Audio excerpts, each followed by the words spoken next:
步行街景，今日係2025年嘅10月4號星期六，時間晏晝嘅2:02。我哋喺呢個高登嘅電腦中心呢度行下嘅，係啦。咁我哋上去睇下星期六嘅情況係點樣啦。其實都好似好耐冇拍過高登㗎啦，好似咁咪上去睇下啦。嗱，3號風球嘅，見到嗰個指示牌嗰度寫住。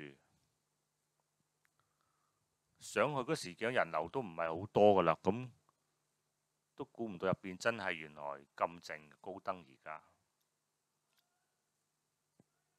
嗱，第一間呢度賣 mon 嘅啦，咁我哋轉入去睇下啦。我哋一條直線咁行到尾咧，所以呢一集應該會短啲嘅。嗱，你見到客人啊真係好少啊，但係你所以見到全部都係啲 sales 企晒喺度，咁你就好尷尬啦。如果你拍攝嘅時間，所以我都唔能夠行得太快喺度，唔能夠行得太慢啊！講錯咗，唔好意思啊。你睇下啲 sales 喺度，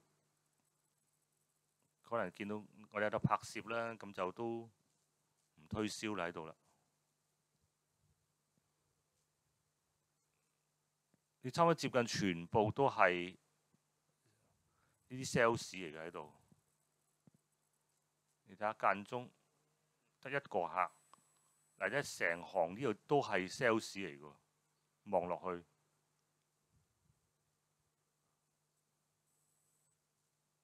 所以拍攝當日都好尷尬嘅，拍攝嗰陣時候，嗱，中間得一兩個人喺度睇，一個人就喺度睇嗰啲電腦，但已經即刻俾啲 sales 喺度推銷緊啦。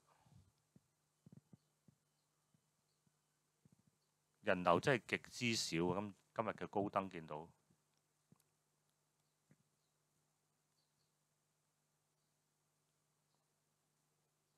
所以都嗰日行到個感覺都非常咁唔舒服啊！如果我可能冇拍攝呢，就好多人埋嚟同你推銷㗎啦。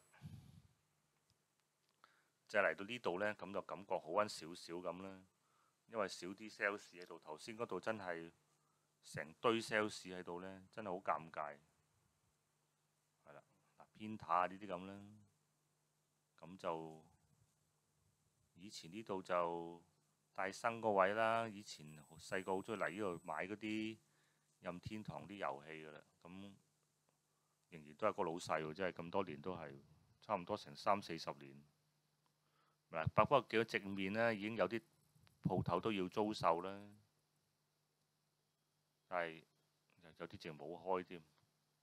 但係嗱，你望過呢度又係一辣都係 sales，所以我都唔行過去啦，真係實在太尷尬啦。所以今集嗰個片係比較短啲嘅，因為行到落上嚟都好似俾一堆 sales 圍住你咁呢，我感覺到相當之唔係幾好。行呢幾條樓梯都行咗好多年啦，佢細嗰陣時，但係人流啊真係高登嘅人流真係少過仲要少過黃金好多添啊！仲要係啦，出返嚟啦。咁我哋出邊好多電訊鋪啦，對面啦，見到中移動啊、3啊、CSL 咧，成日辣喺晒度㗎啦。咁我哋今集呢，短短地講到呢度先啦。大家對呢集有啲咩意見可以下邊留個言俾我聽嘅喎。我哋下一集再見啦，拜拜。